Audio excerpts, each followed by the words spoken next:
हम यहाँ पर बात करेंगे दो विश्व युद्धों के बीच की दुनिया के बारे में हम बात कर रहे थे। किसके बारे में बात कर रहे थे? दो विश्व युद्धों के बीच की दुनिया के बारे में। तो इसमें हम बात करेंगे, सबसे पहले हम सोवियत संघ के बारे में बात करते हैं। सोवियत संघ यानी सोवियत संघ का क्या रोल रहा है दो विश्व युद्धों के बीच की दुनिया के बीच में। सोवियत संघ, तो सोवियत संघ की बात करें, अधिकांश जो इतिहासकार हैं रूसी क्रांति की गिनती है 20वीं सदी की सर्वाधिक महत्वपूर्ण घटनाओं में करते हैं। एक लंबे अरसे तक दुनिया के जो बहुत से लोगों का यह विचार रहा है कि क्रांति मानव इतिहास में एक नए युग की शुरुआत है। उन्होंने इसको पूंजीवाद के विकल्प और उसमें श्रेष्ठ व्यवस्था के रूप में देखा है। एक ऐसी व्यवस्था पूंजीवाद पर काबू पाना जिसकी ऐतिहासिक नियति थी। इसमें कोई संदेह नहीं है कि 20वीं सदी की दुनिया को जो रंग रूप मिला है उसमें इस घटना का बहुत बड़ा हाथ था। मानव इतिहास में हुई किसी भी अन्य क्रांति ने इस क्रांति की तरह समाज की बुनियादी तौर पर बदलने का दावा सामने नहीं रखा। 5000 वर्षों से अधिक समय पूर्व यह जो सभ्यता का आरंभ हुआ था, तब से यदि हम दुनिया को एक इकाई मानकर देखें तो सभी सभ्य समाजों की सामान्य विशेषताएं सामाजिक और आर्थिक विषमता और एक वर्ग द्वारा दूसरे वर्ग का शोषण थी। राज्य का रूप चाहे जो भी रहा हो, उनका उपयोग असमानता और शोषण की प्रणाली की समाप्ति, और जिस समाज में एक व्यक्ति दूसरे के श्रम का शोषण करके न जी सके, ऐसे समाज की स्थापना को रूसी क्रांतिकारियों ने अपना लक्ष्य घोषित किया था। शांति और भूमि संबंधी घोषणा का उल्लेख हम पहले भी कर चुके हैं। उसके शीघ्र बाद सभी उद्योगों और बैंकों का राष्ट्रीयकरण यहाँ पर कर दिया जाता है। उसके बाद में बात करें हम, रूस के राष्ट्रों के अधिकार का एक घोषणा पत्र यहाँ पर जारी किया था। तो रूस के राष्ट्रों का अधिकार का एक घोषणा पत्र यहाँ पर जारी किया गया, जिसमें रूसी साम्राज्य की गैर रूसी राष्ट्रों के शोषण की समाप्ति का ऐलान किया गया था और सभी जातियों के आत्मनिर्णय, समानता और संप्रभुता के अधिकारों की यहाँ पर घोषणा की गई थी। और यहाँ पर जारशाही द्वारा सभी गुप्त संधियों को यहाँ पर रद्द कर दिया गया और पूरब के देशों की जनता पर औपनिवेशिक शासन को उखाड़ फेंकने का यहाँ पर आह्वान किया गया। 1918 की बात करें हम, 1918 में क्या होता है? 1918 में रूसी सोवियत समाजवादी गणसंघ यानी Russian Soviet federative socialist Republic घोषित किया गया और प्रथम विश्व युद्ध के समाप्त होते होते यहाँ पर बोल्शेविक ने भूतपूर्व रूसी साम्राज्य के प्राय सभी प्रदेशों पर अपना नियंत्रण स्थापित कर लिया। सिर्फ यहाँ पर एस्टोनिया, लातविया, लिथुआनिया, फिनलैंड, जो कि अब स्वतंत्र राज्य बन चुके थे, उससे बाहर रह गए थे और पोलैंड भी एक स्वतंत्र राष्ट्र यहाँ पर बन गया था, जिनमें भी सभी यहाँ पर पोलिश प्रदेश शामिल थे जो पहले रूसी साम्राज्य के हिस्से थे। इस बीच गृह युद्ध यहाँ पर भड़क उठा और विदेशी सैनिक हस्तक्षेप आरंभ हो गया। भूमि और गैर रूसी जातियों से संबंधित सोवियत नीति ने सोवियत शक्ति को अपनी जड़ें जमाने में मदद की है और 1920 में गृह युद्ध और विदेशी हस्तक्षेप यहाँ पर समाप्त हो गए थे। फिर हम बात करें युद्ध, साम्यवाद और नवीन आर्थिक नीति के बारे में। युद्ध, साम्यवाद और नीति के बारे में बात करते हैं। आर्थिक नीति, जैसे प्रथम विश्व युद्ध और उक्त क्रांति के बाद छिड़े गृह युद्ध और विदेशी हस्तक्षेप के कारण रूस की अर्थव्यवस्था है बिल्कुल छत बिछत हो गई थी। इसके तत्काल बाद वहां अकाल पड़ा और इन सब कारणों से लाखों लोगों को अपनी जान से हाथ धोना पड़ा। 1921 में औद्योगिक उत्पादन 1914 के पहले के मुकाबले केवल 13% हुआ था और पूर्व विध्वंस से बचने के लिए सोवियत सरकार ने बहुत कुछ यहाँ पर कड़े कदम उठाए हैं। भूस्वामियों ने यहाँ पर क्या किया है, अपने बड़े बड़े खेत खलिहानों को छीनकर किसानों में बांट दिया गया था। किसान जो कुछ भी पैदा करते थे उनमें से उन्हें अपनी न्यूनतम आवश्यकता की पूर्ति भर कर सकने के लायक पैदावार अपने पास रख करके बाकी सब सरकार को यहाँ पर देना पड़ता था। यानी जो भी किसान यहाँ पर खेती करते थे उनको अपनी आवश्यकता के अनुसार अन्न रख लेते थे और बाकी जो भी अन्न था वो सरकार को दे देते थे। और यहाँ पर हम बात करें कि इस अन्न से आबादी का बाकी हिस्सा है अपना पेट भरता था और लगभग किसी भी वस्तु को न खरीद हो सकती थी और न ही बिक्री। उद्योगों से जो उत्पादन होता था वह श्रमिक व अन्य लोगों को उनकी न्यूनतम आवश्यकता पूरी करने के लिए उन्हें मजदूरी के तौर पर दे दिया जाता था। और इन कार्यवाहियों के फलस्वरूप जिस प्रणाली का जन्म हुआ वह है युद्ध साम्यवाद, यानी कि वार कम्युनिज्म के नाम से ये प्रसिद्ध हुआ। और इससे समाज में व्यापक असंतोष फैला है और कुछ स्थानों पर यहाँ पर विद्रोह भी भड़के थे। जैसे हम बात करें 1921 की। 1921 में नवीन आर्थिक नीति नामक एक नई नीति यहाँ पर अपनाई गई। कौन सी? नवीन आर्थिक नीति। तो इस नाम से एक नवीन नीति यहाँ पर 1921 में अपनाई जाती है और युद्ध साम्यवाद के तहत उठाए गए कदम यहाँ पर वापस ले लिए गए। किसानों के उत्पादन पर उनका नियंत्रण है पुनः स्थापित कर दिया गया, वेतन नगद दिया जाने लगा और वस्तुओं का व्यापार यहाँ पर फिर से शुरू हो गया था। और इन उपायों से जो छत विच्छत अर्थव्यवस्था है पुनः संभालने का प्रयत्न किया गया और कुछ उद्योगों में प्रबंध की गैर सरकारी व्यवस्था यहाँ पर आरंभ की गई और बहुत से छोटे उद्योगों को निजी हाथों में रहने दिया गया। बहुत बड़ी संख्या में सहकारी समितियों की स्थापना की गई।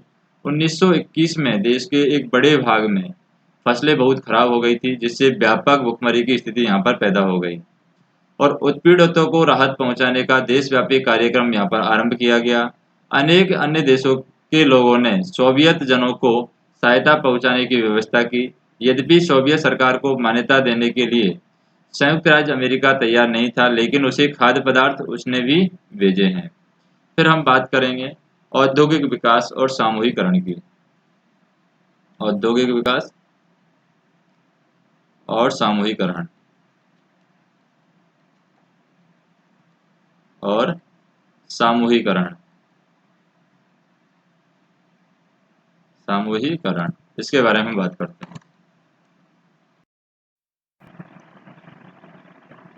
तो जैसे यहाँ पर बात करें हम औद्योगिक विकास और सामूहिकरण में क्या बताया जाता है। औद्योगिक विकास एवं सामूहिकरण।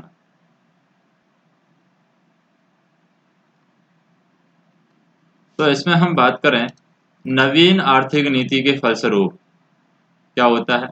रूसी अर्थव्यवस्था में इतना सुधार अवश्य हुआ कि वह युद्ध से पूर्व के स्तर पर पहुंच गई।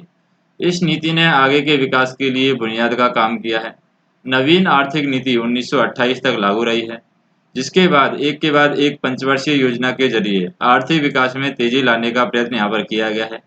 पहली पंचवर्षीय योजना 1929 में आरंभ की गई थी और दूसरी 1934 में। जब द्वितीय विश्व युद्ध यहाँ पर आरंभ हुआ था तब तक सोवियत संघ, जो कि 1924 में स्थापित हुआ था, सोवियत रूस जिसका हिस्सा बन गया था, एक प्रबल औद्योगिकृत और सैनिक शक्ति यहाँ पर बन गया चुका था। अब तक कोई भी अन्य देश उसका औद्योगिकरण इतनी तेजी से नहीं हो पाया था जितना तेजी से सोवियत संघ ने किया था। साथ ही जिन परिस्थितियों में उनकी अर्थव्यवस्था का विकास हुआ वे अन्य देशों की परिस्थितियों में सर्वथा भिन्न थी। यह सफलता उसने अपने ही आंतरिक संसाधनों का उपयोग करके और पूर्ण रूप से राज्य की देखरेख और स्वामित्व से प्राप्त की थी। नवीन आर्थिक नीति के दौर में जो निजी उद्यम थे उनको राज्य ने अपने हाथों में ले लिया और उद्योग और व्यापार पर निजी स्वामित्व और नियंत्रण को बिल्कुल खात्मा कर दिया गया। स्मरणीय है कि सोवियत संघ विश्वव्यापी महामंदी के प्रभाव से बचा रहने वाला दुनिया का एकमात्र देश था। कृषि क्षेत्र में यहाँ पर भारी परिवर्तन हुए और जो परिवर्तन आरंभ किए गए उनके बारे में विचार था कि उसने कृषि के आधुनिकीकरण का रास्ता साफ हो गया था और मशीनों और ट्रैक्टरों के उपयोग की संभावनाएं बढ़ेंगी, लेकिन मानव हित की दृष्टि से उनके विनाशकारी परिणाम यहाँ पर निकले। बड़े बड़े राजकीय फार्मों की स्थापना की गई, बाकी फार्मों का यहाँ पर सामूहिकरण कर दिया गया। किसानों को अलग अलग जोतों को मिलाकर के सामूहिक फार्म बना दिए गए, जिन्हें यहाँ पर क्या कहा जाता है, कोल खोज कहा जाता है। कोल खोज जिनको हम यहाँ पर कहते हैं, जो यहाँ पर किसानों को अलग अलग जोतों को मिलाकर के सामूहिक फार्म बना दिए गए थे, उनको हम कहते हैं कोल खोज। 1930 वाले दशक के अंत तक लगभग सारी जमीन है सामूहिक फार्मों के अधीन लाई जा चुकी थी। किसान इन फार्मों पर सामूहिक रूप से काम करते थे और जमीन के किसी टुकड़े पर उनकी कोई यहाँ पर मिल्कियत नहीं थी। बहुधा यह सब कराने के लिए बहुत जोर जबरदस्ती करनी पड़ती थी और संपन्न किसानों के वर्ग को मिटा दिया गया था। ऐसा माना जाता है कि सामूहिकरण की प्रक्रिया की इस अवधि में लाखों किसान यहाँ पर मारे गए थे। बात करते हैं हम सोवियत समाजवादी गणतंत्र संघ की, सोवियत समाजवादी गणतंत्र संघ की, गणतंत्र संघ। जैसे 1924 के अंदर 1924 में घोषित एक संविधान के अनुसार रूस, जॉर्जिया, आर्मेनिया, तुर्कमेन, यूक्रेन और अज़रबैजान और काकेशस आदि सभी गणतंत्र एक संघ के अधीन लाए गए थे। उनका नाम था सोवियत समाजवादी गणतंत्र संघ, यानी union of Soviet socialist republics. और 1936 में जब तक अन्य संविधान लागू किया गया था, तब तक सोवियत संघ में 11 गणतंत्र यहाँ पर शामिल हो चुके थे। और इन गणतंत्रों का गठन राष्ट्रीयता और सभी राष्ट्रों की समानता के सिद्धांतों का आधार पर किया गया था। संविधान के अनुसार उन्हें सोवियत संघ से अलग होने का भी अधिकार था। और इस संविधान में भूतपूर्व रूसी साम्राज्य की प्रत्येक राष्ट्रीयता को अपनी भाषा और संस्कृति को प्रश्न देने का अधिकार प्रदान किया गया था। सोवियत संघ की एशियाई गणतंत्रों के सांस्कृतिक और आर्थिक विकास ने एशिया के अन्य देशों के लोगों को, जो स्वयं को औपनिवेशिक शासन से मुक्त कराने के लिए संघर्ष कर रहे थे, विशेष रूप से यहाँ पर प्रभावित किया है। फिर बात करें एक दलीय शासन से तानाशाही की ओर, क्या होता है? एक दलीय शासन से तानाशाही की ओर, तानाशाही की ओर। जैसे सोवियत संघ के राजनीतिक विकास के साथ वहां जनता की स्वतंत्रताओं और लोकतंत्र के सिद्धांतों का यहाँ पर घोर उल्लंघन भी किया जा रहा था। जब क्रांति के लिए संघर्ष चल रहा था, तो इन दोनों गठित की गई सोवियत की प्रशंसा करते हुए उन्हें लोकतंत्र का सच्चा और यहाँ पर प्रमाणिक रूप कहा गया था। उसने फैसलों में विशाल जनसमुदायों को शिरकत होती है। ये फैसले जनजीवन को प्रभावित करने वाले होते थे और इस तरह लाखों लोग राजनीतिक गतिविधियों में प्रत्यक्ष भागीदारी करने लगे थे। कई राजनीतिक दलों, मंडलियों जैसे कि सोशलिस्ट रिवोल्यूशनरीज यानी समाजवादी क्रांतिकारी और मेंशेविकों आदि के सदस्य सोवियतों में यहाँ पर शामिल होते थे। लेकिन हम बात करें कि गृह युद्ध के दौरान और बाद में जब यहाँ पर विद्रोहों की कोशिश की गई, तो उस समय उन सबको देश के राजनीतिक जीवन से मिटा दिया गया था। और इन दलों के अधिकतर नेता या तो देश छोड़कर चले गए थे या उन्हें साइबेरिया में नजरबंद कर दिया गया था। और जब क्रांति ने अपनी जड़ें यहाँ पर भली भांति जमा ली, तो प्रति क्रांतिकारी आंदोलन के सफल होने की कोई संभावना नहीं रही। तब भी उन्हें देश के जीवन में कोई राजनीतिक भूमिका निभाने की इजाजत नहीं दी गई। और यहाँ पर बोल्शेविक दल, जो बाद में सोवियत संघ के साम्यवादी दल यानी communist party of the Soviet union के नाम से प्रसिद्ध रहा है, देश का एकमात्र राजनीतिक दल रहा था। और इस दल ने देश पर अपना एक छत्र नियंत्रण स्थापित कर लिया था। और इस दल के अंदर भी धीरे धीरे समस्त लोकतंत्र का खात्मा होता गया।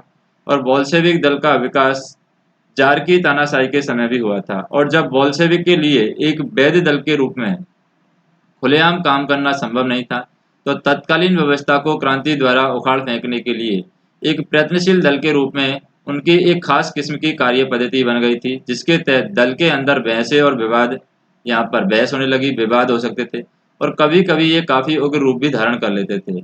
लेकिन एक बार बहुमत से कोई फैसला हो जाने पर उनके सदस्य उस पर अमल करने को बाध्य होते थे। और जब तक कि रूसी क्रांति का सबसे बड़ा नेता लेनिन जीवित रहा है, दल की यह कार्य पद्धति कायम रही है। और ऐसे अवसर भी आते थे जब अन्य कम्युनिस्ट नेता लेनिन का खुल्लम खुल्ला विरोध करते थे। ऐसे अवसरों के उदाहरण भी मिलते हैं जब लेनिन बिल्कुल अकेला पड़ गया था, लेकिन इन मतभेदों की अभिव्यक्ति के कारण उन लोगों का दमन किया जाता था जो बहुमत नेतृत्व से भिन्न राय रखते थे। इस प्रकार दल में आंतरिक लोकतंत्र यहाँ पर कायम रखा जा सका।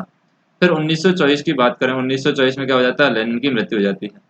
तो 1924 में लेनिन की मृत्यु के बाद दल के अंदर सत्ता के लिए तीव्र संघर्ष छिड़ गया था। समाजवाद की रचना के लिए किन उपायों और किन तरीकों का इस्तेमाल किया जाए? क्या किसी एक देश में समाजवाद की रचना करना संभव है? क्या सोवियत सरकार का मुख्य कार्य विश्व क्रांति को बढ़ावा देना होना चाहिए? इन तमाम बातों के संबंध में दल के सदस्यों में गंभीर मतभेद थे। और इसी प्रकार सामूहिकरण एवं औद्योगिकरण के तरीकों के प्रश्न पर भी मतभेद थे। और इन मतभेदों को दूर करने के लिए जो तरीका अपनाया गया था, वह सिर्फ यह नहीं था कि बहुमत से कोई फैसला कर लिया तो उस पर अमल शुरू हो गया। ऐसा तो किया ही जाता है, लेकिन साथ ही जो लोग फैसले का विरोध करते थे उन्हें दल क्या देश का दुश्मन भी मान लिया जाने लगा। फिर हम बात करें यहाँ पर, जैसे दल के अंदर पहला बड़ा संघर्ष है यहाँ पर स्टालिन और ट्राटरस्की के बीच हुआ था। स्टालिन दल का महासचिव यानी जनरल सेक्रेटरी बन गया था और क्रांति के दौरान और बाद में विदेश मंत्री और युद्ध मंत्री के रूप में ट्राटरस्की की भूमिका को सिवाय लेनिन के और किसी से कम महत्वपूर्ण नहीं माना गया था। लेकिन 1927 में इस संघर्ष में यहाँ पर स्टालिन की जीत होती है और ट्राटरस्की की दल से बाद में 1929 में देश से ही यहाँ पर इसको निकाल दिया गया और 1940 में स्टालिन ने ट्राटरस्की को मेक्सिको में और यहाँ पर जहाँ वह कुछ पिछले वर्षों से रह रहा था मरवा डाला था। कई अन्य नेताओं पर भी ट्राटरस्की समर्थन होने का आरोप लगाकर उन्हें गिरफ्तार करके प्राणदंड दे दिया गया।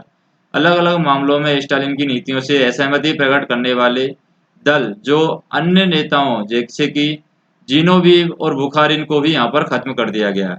जो देश एक नए प्रकार के समाज और एक श्रेष्ठतर सभ्यता की रचना करने का दावा कर रहा था, उसी देश में 1930 वाले दशक में धीरे धीरे एक व्यक्ति की तानाशाही यहाँ पर कायम हो गई और सारी सतह यहाँ पर स्टालिन के हाथों में सिमट आई।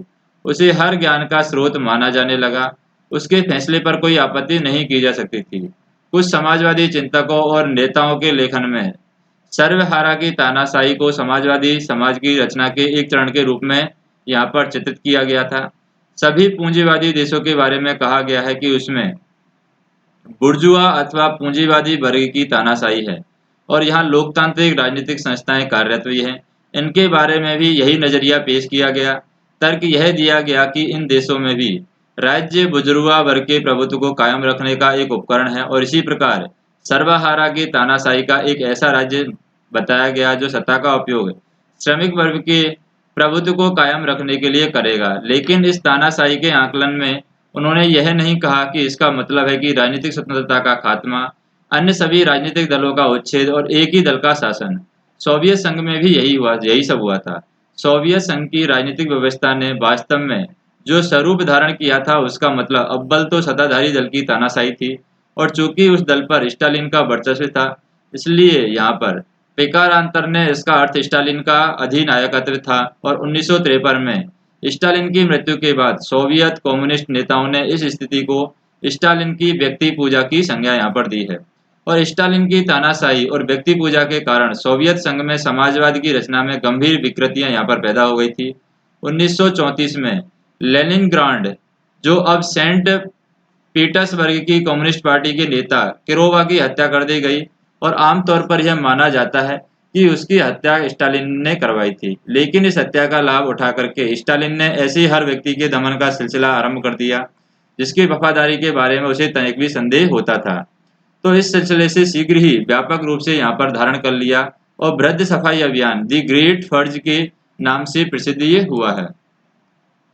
इस सफाई अभियान में मारे गए लोगों की संख्या का पूरा अंदाजा अब लगाया जाने लगा और यह संख्या विशाल थी। इसमें कुछ सर्व प्रमुख साम्यवाद नेता, क्रांति के पुराने सेनानी और लेखक और कलाकार और वैज्ञानिक, सैनिक तथा असैनिक अधिकारी और कुछ अन्य देशों के साम्यवादी नेता भी सम्मिलित हैं।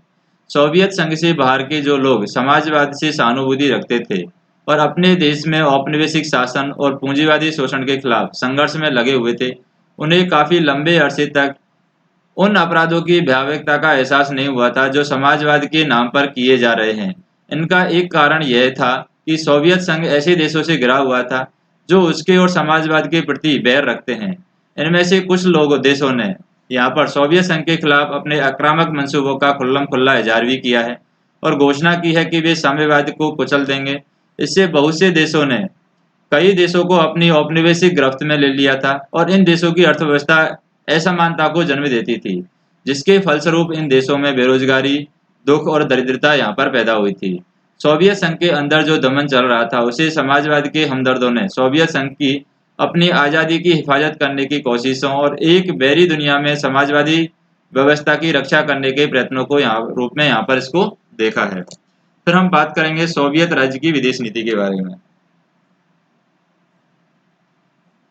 सोवियत राज्य की विदेश नीति।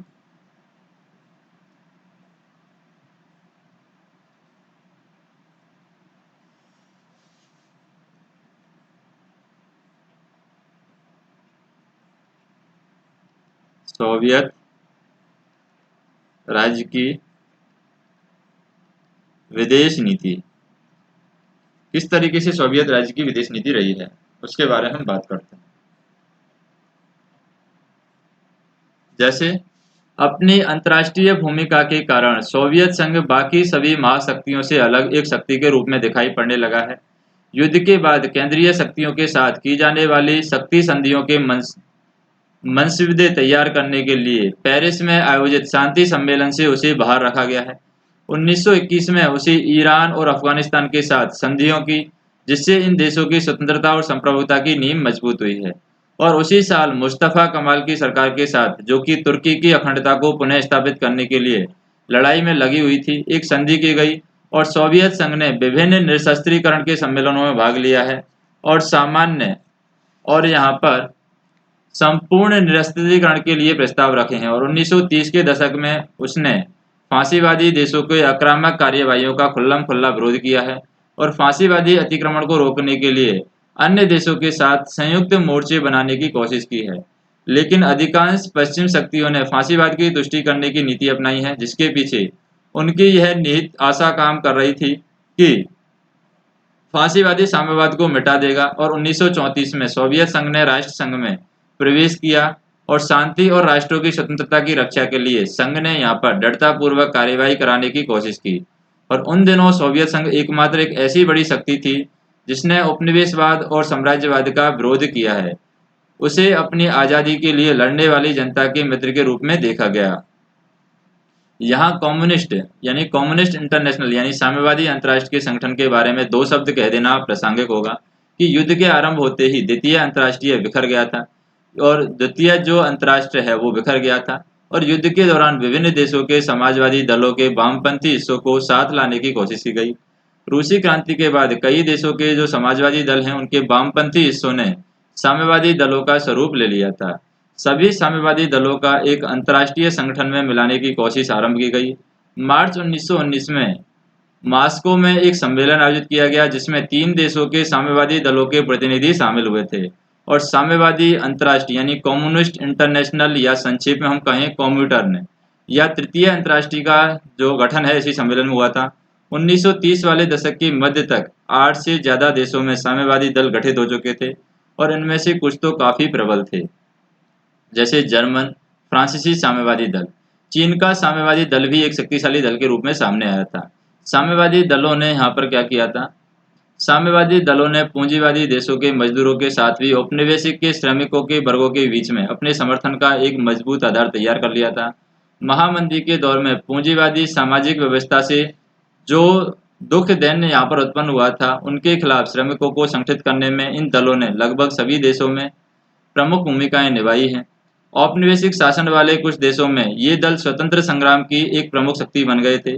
रूसी क्रांति के प्रभाव में गठित अधिकांश साम्यवादी दल सोवियत संघ के साम्यवादी दल को अपना आदर्श और अक्सर साम्यवादी आंदोलन की अग्रणी शक्ति के रूप में स्वीकार करते थे।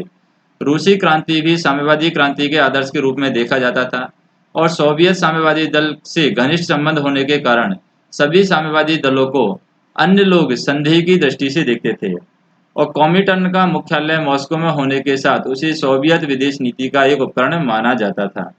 सोवियत साम्यवादी दल के पैटर्न और प्रतिरूप पर गठित किए गए साम्यवादी दलों और कॉमिटर्न के गठन से साम्यवाद के चलने वाले क्रांतिकारी आंदोलनों को मजबूती मिली है और ऐसा दावा किया जाता था कि वास्तव में इनके समाजवादी आंदोलन में एक स्थायी विभाजन पैदा हो गया है और यहाँ पर साम्यवादी दलों तथा विभिन्न समाजवादी एवं समाजवादी लोकतांत्रिक यानी सोशल डेमोक्रेटिक दलों के बीच बहुत से मतभेद थे और वे सामान्य पारस्परिक सहमति और कार्यवाही के बिंदुओं की तलाश करने के बजाय एक दूसरे को अपने शत्रु के रूप में देखने लगे थे।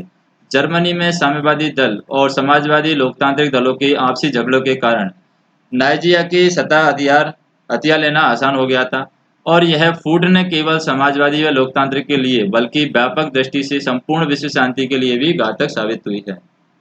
1935 में कॉमिटर्न ने बुल्गारिया के साम्यवादी नेता जॉर्जी दमित्रोव के नेतृत्व में आयोजित अपनी 7वीं कांग्रेस में फांसीवाद के खिलाफ एक संयुक्त जनसंघ मोर्चा और उपनिवेशों में एक संयुक्त साम्राज्यवाद विदेशी मोर्चा बनाने का आह्वान किया है।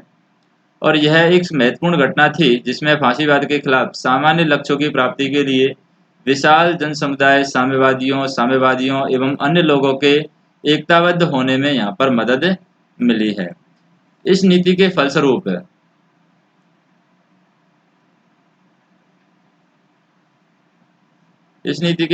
क्या होता है यहाँ पर,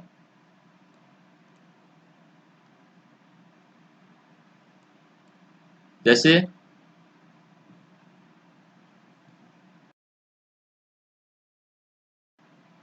इस नीति के फलस्वरूप यहाँ पर हम बात करें फांसीवादी के खिलाफ जब जन समुदाय समाजवादी और अन्य लोगों के एकताबद्ध होने में मदद मिली है, तो इस नीति के फलस्वरूप ही जन मोर्चे स्थापित किए गए। उन्होंने कुछ देशों में फांसीवादियों की सत्ता हदिया लेने से यहाँ पर रोक लगा दिया था। अब बात करते हैं जापान के बारे में।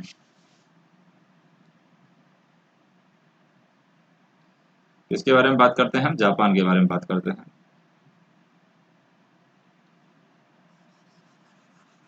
कि जापान का क्या हो रहा था उस टाइम पर।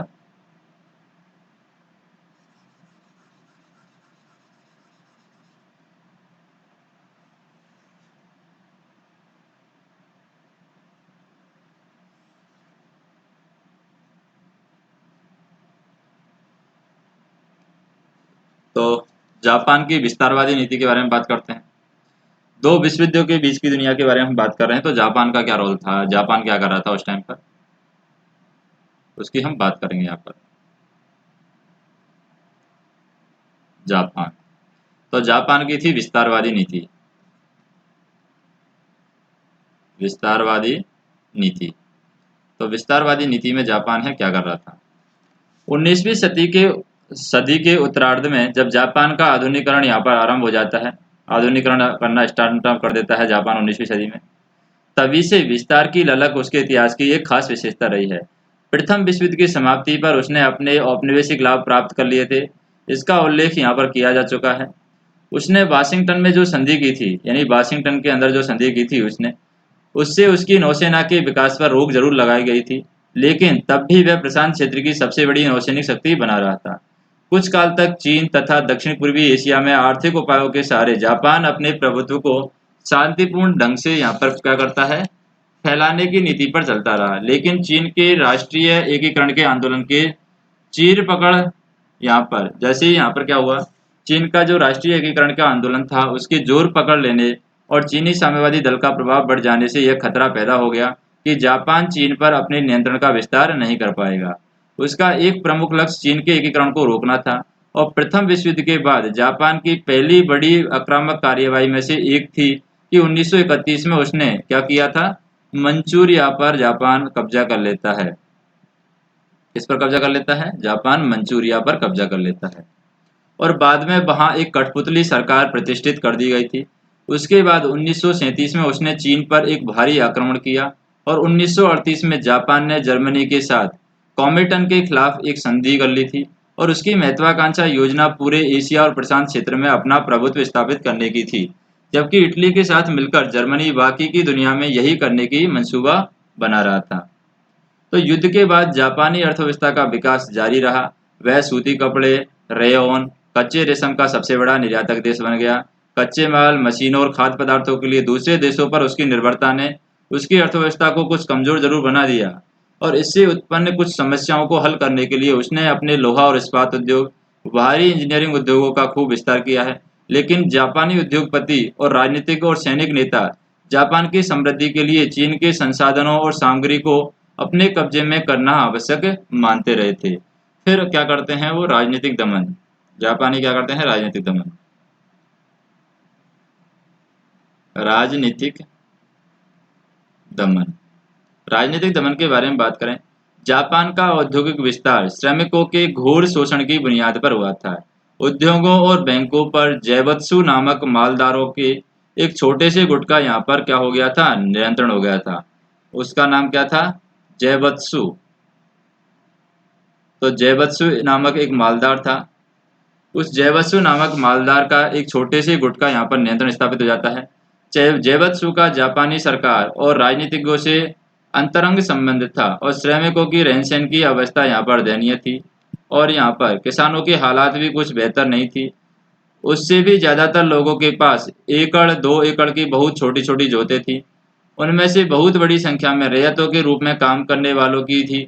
जापानी कृषि न तो जापान की बढ़ती हुई आबादी के दबाव को रोक पाने में समर्थ थी और न ही देश के खाद्य पदार्थों की आवश्यकता पूरी करने में।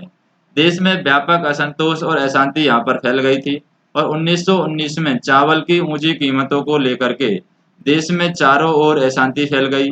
मजदूरी सामान्यतः इतनी कम थी कि श्रमिक इन कीमतों पर चावल खरीद ही नहीं सकते थे और इस अशांति को आमतौर पर चावल विद्रोह कहा जाता है। कारखानों, अमीरों के घरों और चावल व्यापारियों की दुकानों पर हमले किए गए, उन्हें जला दिया गया। 1920 के दशक में हड़तालों पर भारी दौर चल पड़ा था और श्रमिक संघों की का जोर बढ़ने लगा था। साम्यवादी और समाजवादी लोकतांत्रिक दलों का गठन हुआ, जिन्होंने श्रमिक एवं किसानों को अत्याचारपूर्ण अर्थतंत्र के खिलाफ संगठित करने की यहाँ पर कोशिश की और इन दलों ने जापान की जनता को साम्राज्यवादी और युद्ध की नीति के विरुद्ध भी जागृत किया। लेकिन उन्हें इसी तरह के अन्य श्रमिक संघों और कृषि संगठनों को बड़ी कठोरता से दबा दिया गया और खतरनाक विचारों को दबाने के लिए 1925 में शांति रक्षा कानून यहाँ पर बनाया गया। कौन सा कानून बनाया गया 1925 में? शांति रक्षा कानून बनाया गया। शांति रक्षा कानून। और शांति रक्षा कानून बनाया गया। इस कानून के अनुसार शासन के स्वरूप में परिवर्तन करने या निजी संपत्ति के उन्मूलन को हिमायत करने वाला कोई संगठन बनाने वाले या ऐसे किसी संगठन में शामिल होने वाले किसी भी व्यक्ति को गिरफ्तार किया जा सकता है और इस तरह की दमन नीति की प्रतिक्रिया स्वरूप खड़े होने वाले प्रश्नों एवं अन्य राजनीतिक समस्याओं पर सैद्धांतिक परिचर्चा के आयोजन पर यहाँ पर रोक लगा दी गई। फिर जापान में हम बात करते हैं सैनिक फांसीवाद। जापान में सैनिक फांसीवाद। तो सैनिक फांसीवाद का क्या रोल रहा है? 1920 के दशक में जापान संसदीय शासन व्यवस्था की प्राप्ति की ओर अग्रसर होता प्रतीत हो रहा था और 1924 में सभी पुरुषों को यहाँ पर मताधिकार दे दिया गया, लेकिन स्त्रियों को अब भी इससे वंचित रखा गया। कुछ समय तक सरकार असैनिक तंत्र के अधीन काम करती रही प्रतीत होती है और तथापि सेना देश के राजनीतिक जीवन में एक प्रमुख शक्ति बनी रही। 1930 के दशक के आरंभ से सरकार पर उनका वर्चस्व लगातार बढ़ता ही चला गया और जब सेना ने सरकार पर अपना प्रभुत्व स्थापित नहीं किया था तो उस समय भी वह सरकार को खुलेआम चुनौती दे बैठती थी और सरकार ऐसा देखती रह जाती थी। जापानी सेना जापानी समाज को सबसे प्रबल शक्ति थी। कई गुप्त समितियां गठित की गई जिनमें सेना के घनिष्ठ संबंध थे। वे सभी समितियां उदारवादी, शांतिवादी और लोकतांत्रिक विचारों पर प्रहार करती रहती थी। वे उग्र राष्ट्रवाद, जापानी संस्कृति की श्रेष्ठता और संस्कृति की शुद्धता को विदेशी प्रभावों से बचाए रखने के विचारों की हिमायत करती थी। वे शांति, समाजवादी और लोकतंत्र के विचारों को विदेशी विचार बताती थी और इनमें जापान को बचाए रखना आवश्यक मानती थी। और जापान के जो राष्ट्रीय तत्व हैं यहाँ पर, जापान के राष्ट्रीय तत्व संबंध इन समितियों को अपनी कुछ खास धारणाएं थी। सम्राट पूजा का भाव उन सब में था। वे इस विश्वास का प्रचार करती थी कि सम्राट के खातिर मरने का मतलब है अमर हो जाना। उनके अपने सशस्त्र गिरोह थे जिनके जरिए वे राजनीतिक हत्याएं करवाती थी। जापान के सशस्त्र बलों और बहुत सी राजनीतिक नेताओं की विचारधारा को रुपा कर देने का काम इन समितियों ने किया है। साम्यवादियों और समाजवादी लोकतांत्रिक दलों को छोड़कर के शेष जो सभी राजनीतिक शक्तियां हैं जापान के साम्राज्यवादी विस्तार की एक वांछनीय लक्ष्य मानती थी और दो युद्धों के बीच जापानी सरकार के द्वारा अपनाई गई दमन नीति के कारण उक्त दोनों दल बिल्कुल दरकिनार हो गए थे। जो राजनीतिक प्रणाली जापान में उभरी उसे सैनिक फांसीवादी कहा जा सकता है। स्पष्टतः जर्मनी और इटली की फांसीवादी सरकारों ने उसकी मित्रता बढ़ती गई। तो यहाँ पर जर्मनी और इटली की जो फांसीवादी सरकारों से उसकी मित्रता बढ़ती जाती है। 1926 में यहाँ पर क्या होता है, हिरोहितो को उत्तराधिकार में जापान का सम्राट पद मिलता है और 1868 में जिस सम्राट के अधीन जापान का आधुनिकीकरण आरंभ हुआ था उसके शासन को मेजी अथवा प्रबुद्ध शासन कहा जाता था। सम्राट हिरोहितो ने अपने राजत्व के लिए शोभा उपाधि बनाई जिसका अर्थ होता है प्रबुद्ध शांति। फिर बात करते हैं हम एशिया क्या कर रहा था उस टाइम पर, यानी एशिया में क्या हो रहा था।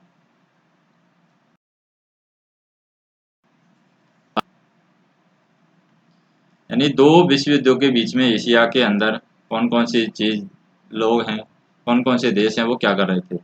तो एशिया में हम सबसे पहले बात करते हैं भारत की। किसकी बात करते हैं? भारत। यानी भारत क्या कर रहा था एशिया के अंदर उस टाइम पर। तो दोनों महायुद्धों के बीच की कालावधि में एशिया में हर देश में राष्ट्रीय आंदोलन का प्रचार प्रसार हुआ है। प्रथम विश्व युद्ध की समाप्ति के शीघ्र बाद इस आंदोलन का नया दौर शुरू हो गया था। यह साम्राज्य के विरुद्ध जन आंदोलनों का दौर था और 13 अप्रैल 1919 को ब्रिटिश साम्राज्यवाद ने अमृतसर के जलियांवाला बाग में भीषण नरसंहार मचाया था। और इस हत्याकांड के शीघ्र बाद असहयोग आंदोलन छेड़ा गया, जिसमें लाखों आम लोग शामिल हो गए थे। किसान, मजदूर, छात्र, स्त्रियां और समाज के अन्य वर्गों के लोग भी स्वतंत्रता संग्राम में कूद पड़े थे। ब्रिटिश सत्ता का खुल्लम खुल्ला यहाँ पर विरोध करना अपने उन्होंने अपना धर्म बना लिया था। और 1929 के अंत में कांग्रेस ने, जो कि यहाँ स्वतंत्रता संग्राम के नेतृत्व को प्रदान यानी स्वतंत्रता संग्राम को ये नेतृत्व प्रदान कर रही थी, पूर्ण स्वराज को अपना लक्ष्य यहाँ पर घोषित किया। और 1930 में एक व्यापक जन आंदोलन छिड़ गया था। लाखों लोगों ने ब्रिटिश शासकों के कानून को भंग करके जेल यात्राएं की हैं। राष्ट्रवादी संघर्ष के एक अंश के रूप में एक नए भारत की कल्पना विकसित हुई। स्वतंत्र, लोकतांत्रिक, धर्मनिरपेक्ष और समानवादी यानी समानतावादी भारत की यहाँ पर कल्पना की जाती है। और यहाँ संघर्ष देश के उन भागों में भी फैल गया था जिन पर ब्रिटिश समर्थन से भारतीय नरेश शासन कर रहे थे। फिर बात करते हैं भारतीय स्वतंत्रता आंदोलन क्या होता है। भारतीय स्वतंत्रता आंदोलन ने अन्य उपनिवेशों के स्वतंत्रता आंदोलन तथा यूरोपीय देशों के फांसीवाद विरोधी आंदोलन से भी नजदीकी संबंध यहाँ पर स्थापित किए। और राजनीतिक स्वतंत्रता की प्राप्ति के लिए भारतीय समाज की पुनर्संरचना को एक पूर्व शर्त के रूप में स्वीकार किया जाने लगा। दुनिया के मामले में स्वतंत्र भारत की क्या भूमिका होगी, इसकी रूपरेखा भी स्वतंत्रता संग्राम के इसी दौर में निर्धारित हुई थी। हर देश के स्वतंत्रता आंदोलन ने विदेशी शासन को उखाड़ फेंकने के तत्कालीन लक्ष्य के लिए जो लोगों को संगठित किया था, साथ ही सामाजिक और आर्थिक पुनर्निर्माण और आधुनिक राष्ट्र की संरचना से संबंधित विचारों को भी अधिकाधिक यहाँ पर बल मिला है। फिर उसके बाद बात करें यहाँ पर चीन क्या कर रहा था। चीन की बात करते हैं। जैसे साम्राज्यवादी यानी साम्राज्यवाद विरोधी लहर यहाँ पर चीन में जोर दौड़ती है। साम्राज्यवाद विरोधी लहर चीन में दौड़ती है उस टाइम पर। 1911 की क्रांति में डॉक्टर सून यात सेन की भूमिका, उस क्रांति के फलस्वरूप चीन का गणतंत्र घोषित किया जाना और सम्राट बनने का सपना देखने वाले युआन शी काई का सत्ता हथियाना, इन बातों की चर्चा हम कर चुके हैं।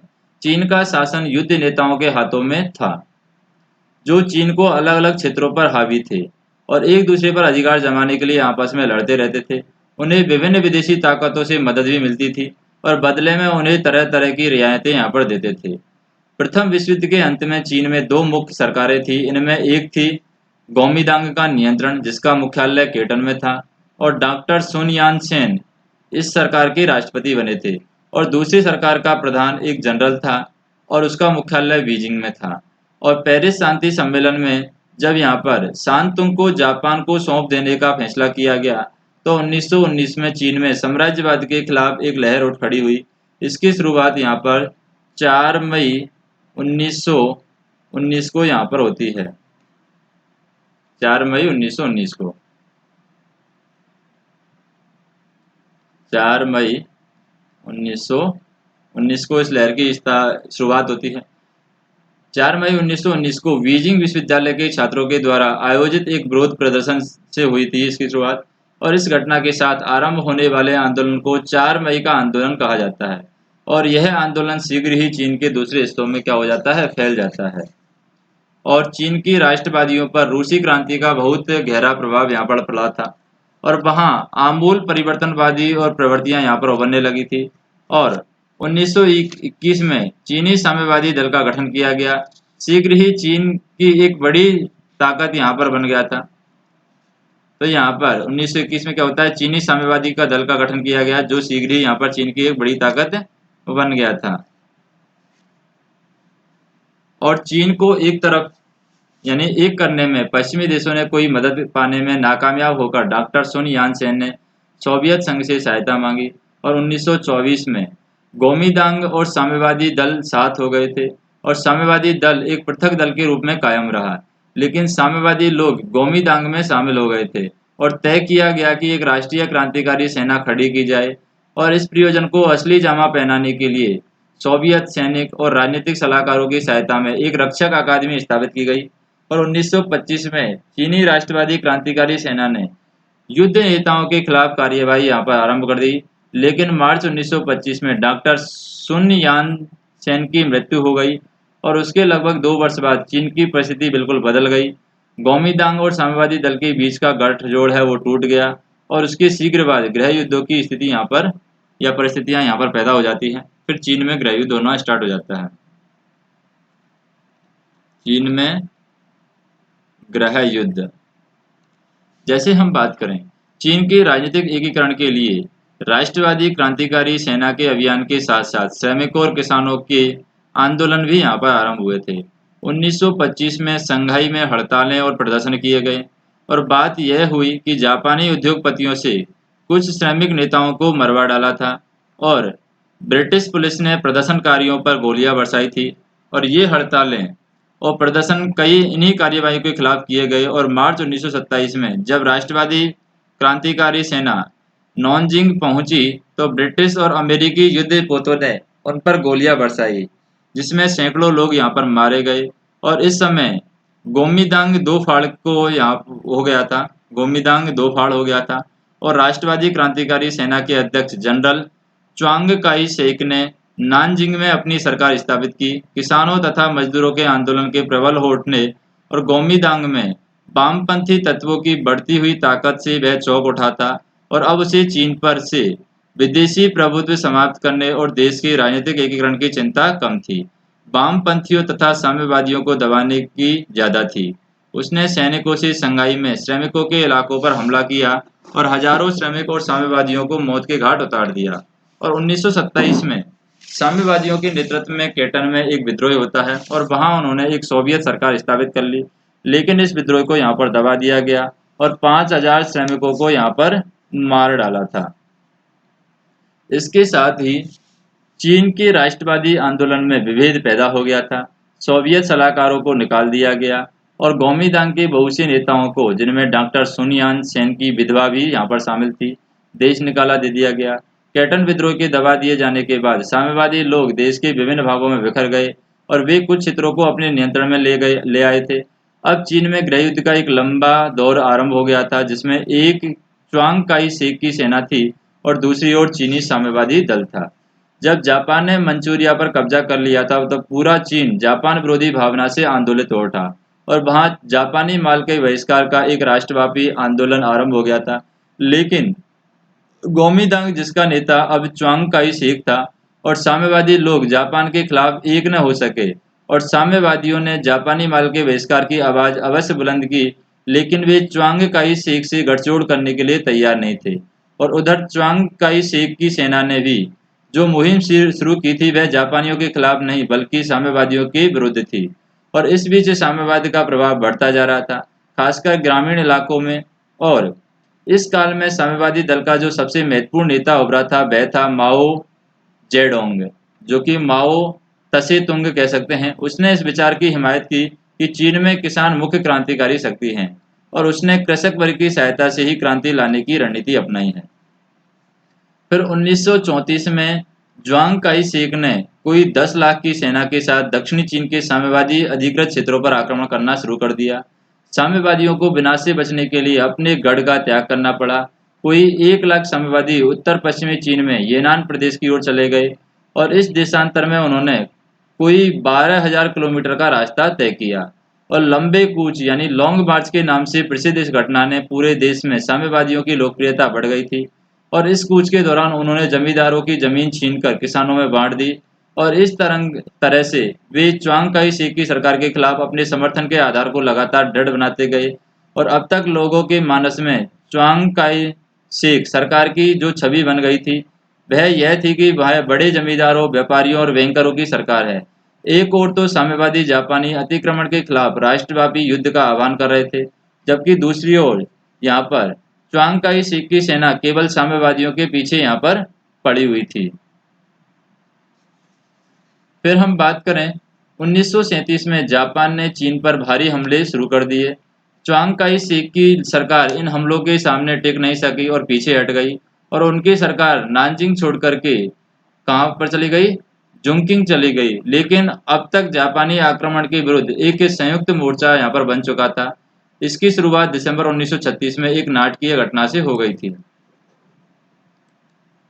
च्वांग काई शेक अपनी सेना को साम्यवादियों के खिलाफ लड़ने के लिए मनाने के उद्देश्य से सियान गया था, और उसकी सेना ने उसे गिरफ्तार कर लिया और तभी मुक्त किया जब गृह युद्ध समाप्त करके जापानियों के खिलाफ लड़ने के लिए साम्यवादियों के साथ एक संयुक्त मोर्चा बनाने पर राजी हो गया। और उस समय से जापानी अतिक्रमण के खिलाफ राष्ट्रीय प्रतिरोध युद्ध का एक आवाज बराबर बना रहा, और दोनों पक्ष यानी कि च्वांग काई शेक की गोमिदांग और माओ जोडिंग के नेतृत्व में साम्यवादी लोग एक दूसरे के विरुद्ध मन में शंका पाले रहे और एक दूसरे के खिलाफ अपनी शक्ति बढ़ाने की कोशिश करते रहे। और इस काल में साम्यवादी लोग अपनी जापानी अतिक्रमण के विरुद्ध चीन के राष्ट्रीय संघर्ष के सच्चे प्रतिनिधि के रूप में यहाँ पर सामने आए हैं। उसके बाद में बात करें कि कोरिया क्या कर रहा था। चीन के साथ में हम देखें कोरिया क्या कर रहा था उस टाइम पर। जैसे प्रथम विश्व युद्ध समाप्त होते ही जापान के औपनिवेशिक शासन ने कोरिया की मुक्ति का आंदोलन तीव्र हो गया था, यानी जापान का जो भी औपनिवेशिक शासन था उससे कोरिया की भी मुक्ति चाहता था। रूसी क्रांति से जो कोरिया में साम्राज्यवाद विरोधी आंदोलन के प्रसार में सहायता मिली है। 1918 में कोरिया के राष्ट्रवादियों ने स्वतंत्रता का एक घोषणा पत्र तैयार किया। मार्च 1919 में यह घोषणा पत्र कहाँ पहुंचा? सियोल की एक सभा में पढ़कर सुनाया गया, जिसके बाद प्रदर्शन किए गए जिसमें हजारों लोग शरीक हुए। शीघ्र ही इस प्रदर्शन ने देशव्यापी विद्रोह का रूप ले लिया, जिसमें 1.5 लाख से अधिक लोग शामिल हुए। जापानी सेना ने विद्रोह को कुचल दिया। 8,000 लोग मारे गए, 16,000 गंभीर रूप से घायल हो गए और लगभग 50,000 लोग गिरफ्तार हो गए थे। फिर भी किसानों के विद्रोह और श्रमिकों की हड़ताल चलती रही। चीन, जापान और सोवियत संघ एवं अन्य देशों में वैसे यहाँ पर कोरियाइयों ने भी कोरिया में जापानी विद्रोह संघर्ष को मजबूत करने में महत्वपूर्ण भूमिका निभाई है। 1931 में जापान के द्वारा मंचूरिया पर कब्जा कर लिया जाने के बाद यहाँ पर क्या हुआ था? कोरियाइयों ने कोरिया के साथ मंचूरिया में भी जापानियों के खिलाफ सैनिक कार्यवाही का संगठन किया, और जापानियों ने कोरिया को चीन और बाद में एशिया के अन्य देशों के खिलाफ भी अपने सैनिक अभियानों का अड्डा बना लिया। उन्होंने कोरिया में अपने प्रति वफादार संगठनों की स्थापना करने का भी प्रयत्न किया है। इसके साथ ही उन्होंने आक्रामक लड़ाइयों में कोरियाई देशों के इस्तेमाल का भी यहाँ पर प्रयत्न किया है। उसके बाद में हम नेक्स्ट वीडियो के अंदर देखेंगे कि दक्षिणी पूर्वी एशियाई जो देश थे वो क्या कर रहे थे।